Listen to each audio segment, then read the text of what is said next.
rota de colisão, a dívida já está na casa dos 10 trilhões, ela está subindo e a trajetória de subida da dívida comparada com o PIB, ela está muito grande. Então o que você precisa fazer? Uma reforma fiscal baseada na despesa, ou seja, tem que cortar despesas e desamarrar o que a gente chama de gatilhos obrigatórios de aumento de despesa. Então, a gente tem esses gatilhos nas áreas mais diversas. Por exemplo, as vinculações ao orçamento de saúde e educação, que aumentam automaticamente. Você tem os gatilhos de aumento, por exemplo, para BPC e aposentadoria baseado no aumento do salário mínimo, que até faz a pessoa falar, pô, mas o aposentado, ele ganha mais no Brasil do que outros lugares do mundo. Não, não ganha. Porque o Brasil é o único lugar que aumentou o salário mínimo e você aumenta a aposentadoria. A gente inventou isso aqui. Só que quando você faz isso, você aumenta os gastos públicos de tal maneira que você tem que ter juros altos e você tem, no fim, aumentar a arrecadação para bancar isso e aí você aumenta os impostos. Ou seja, o dinheiro que a pessoa está dando com uma mão, você tira com a outra, então é ilusório. Então o aposentado está sendo enganado. Ô, Renan, eu acho interessante, a gente já conversou algumas vezes, e eu acho interessante quando você coloca essas suas propostas econômicas, porque elas são muito impopulares. Sim. Como é que se espera vencer eleições com medidas impopulares? Falando na campanha, medidas impopulares. Porque qual é o outro caminho? O caminho que vários políticos fazem, não toca nesse assunto ou joga para depois, ou não fala isso. A gente já viu isso em campanhas passadas. Políticos que falavam contra os juros e assumiram aumentando os juros. Mas que eu não acho que isso é certo, né?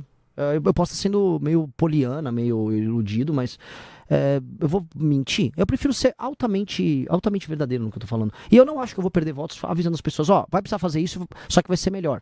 No curto prazo vocês vão brigar comigo, mas no médio prazo vocês vão ver que eu tô certo. Você falou da questão fiscal e essa vai ser a principal questão do próximo presidente da República. Porque, principalmente pelas últimas medidas e tudo isso e mais um pouco do que vem acontecendo, existe uma bomba fiscal para 2027 qual será a sua, se eleito, qual será a sua primeira medida fiscal? A primeira? Essa. Justamente, a gente tem uma PEC protocolada. Mara, eu tô sendo assim... até o Stuhlberger falou, olha, o único cara que parece que cometer sincericídios, quer falar a verdade sem ter medo de se machucar, é o Renan.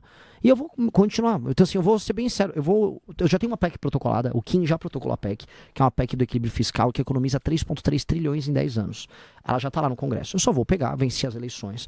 Eu vou pegar um avião para Brasília. Eu vou tentar ir de carro, encontrando as pessoas na rua. Ei, ganhei, que bom, que delícia, que legal. Vou até Brasília. Vou sentar numa mesa, vou chamar os presidentes dos partidos, vou chamar as lideranças bancadas. Eu ganhei, eu preciso passar essa PEC agora. Eu vou fazer tudo o que for necessário para passar essa PEC agora, porque isto aqui vai tornar o Brasil um lugar viável do ponto de vista econômico. O que diz a PEC? A PEC, aí, muitas coisas. Ela tem uma reforma previdenciária embutida, paramétrica, mas tem. Ela tem embutida as desvinculações e desindexações, ou seja, que ela elimina gatilhos do salário mínimo para aposentadoria e BPC. O salário mínimo ele vai poder aumentar mais e mais. A pessoa vai sentir o ganho real do salário mínimo. Que é maravilhoso. Para o trabalhador isso aqui é uma notícia fenomenal. Fenomenal. Para aposentado também, tá? Porque ele vai parar com a ilusão, tipo, aumentou minha aposentadoria, tudo bem, mas a carne aumentou mais. Então a gente vai conseguir controlar os gastos e isso vai ter um efeito benéfico para aumento de preços. 3. Vamos mexer em renúncias fiscais, especialmente no topo. A gente tem, por exemplo, a Honda na Zona Franca de Manaus, tem 16 bilhões de renúncia fiscal. Uma empresa. Nós vamos mexer no alto funcionalismo. Então, só aqui, eu tô falando aqui um escopo de uma reforma muito profunda. Que precisa ser feita reforma administrativa. Ela mexe com as carreiras. Assim, estou falando aqui da reforma mais ambiciosa do Estado a ser feita, e ela vai precisar ser feita entre novembro, dezembro e janeiro. Eu preciso passar ela já na transição. Então, ela é a reforma mais ambiciosa para a gente colocar o Brasil no lugar. Porque eu não vou poder, nem eu, nem nenhum presidente vai poder assumir o Brasil sem ter endereçado a questão fiscal da maneira correta. Porque enderecei a questão fiscal, aí eu só vou poder cuidar em termos de matéria econômica, olha só que legal. Em ter segurança jurídica para que os investidores nacionais e internacionais possam colocar o dinheiro deles aqui, e reformas de competitividade na área trabalhista, trazer os investimentos para a parte de infraestrutura de transportes e infraestrutura de energia, para baratear o tal do custo Brasil, e aí eu posso instalar empresas. Aí o trabalho do presidente passa a ser um trabalho normal. Hoje o trabalho nosso é tipo, tem que correr com uma reforma, tô desesperado porque vai quebrar, a gente está sempre às vésperas de quebrar. Com essa reforma, a gente não fica mais às vésperas de quebrar, muito pelo contrário, a gente vai para um caminho, que é o meu sonho, de chegarmos a um dia a um déficit nominal zero. Olha que coisa coisa maravilhosa, coisa de país de primeiro mundo, coisa, a gente tava vendo a Noruega do Haaland, é coisa de Haaland, Noruega do Haaland. O país já teve déficit no governo Lula. Déficit nominal zero. Eu esqueci, mas ela precisa ser política no de Estado. Segundo, mas, ok, mas já teve no primeiro, Tem, segundo, porque ele manteve... quando o Palocci era ministro. Ele manteve o tripé da época do Fernando Henrique e aumentou a arrecadação porque a economia cresceu. Veja só, eu quero isso.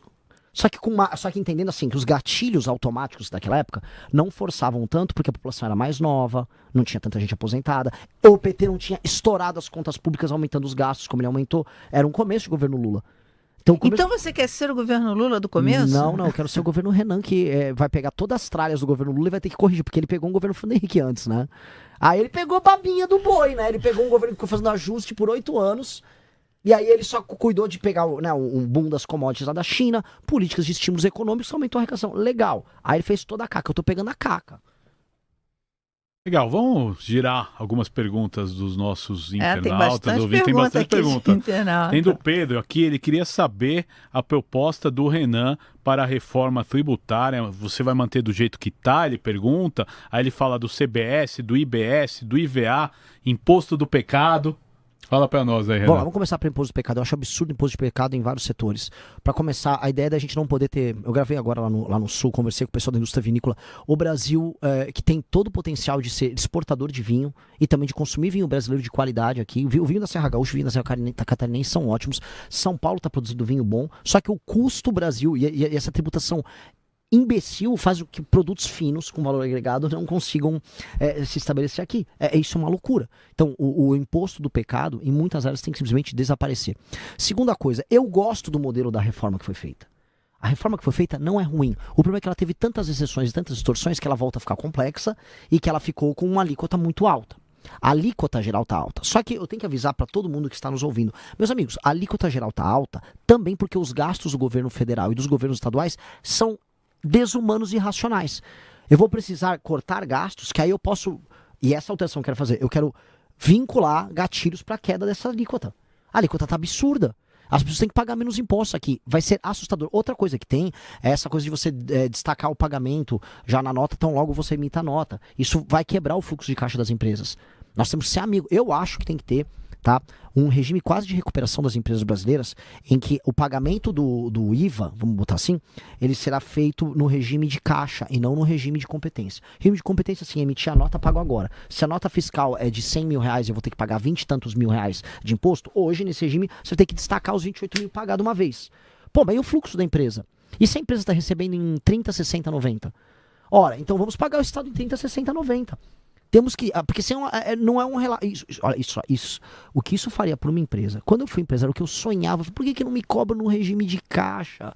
Cobra no regime de caixa. Mas não, o Estado ele quer receber no regime de competência, né? Eu acho isso... Né, é um péssimo amigo, né? Você não tem segurança, você não tem infraestrutura, energia é cara e ainda quer receber à vista e não quer saber. Eu acho isso de uma desumanidade com o empresário que é assustadora. Principalmente com o pequeno empresário. Muito. Olha, Gostou deste conteúdo? Então deixe seu like, inscreva-se no canal e ajude o Partido Missão a levar essas ideias para cada vez mais pessoas. Nos vemos no próximo vídeo.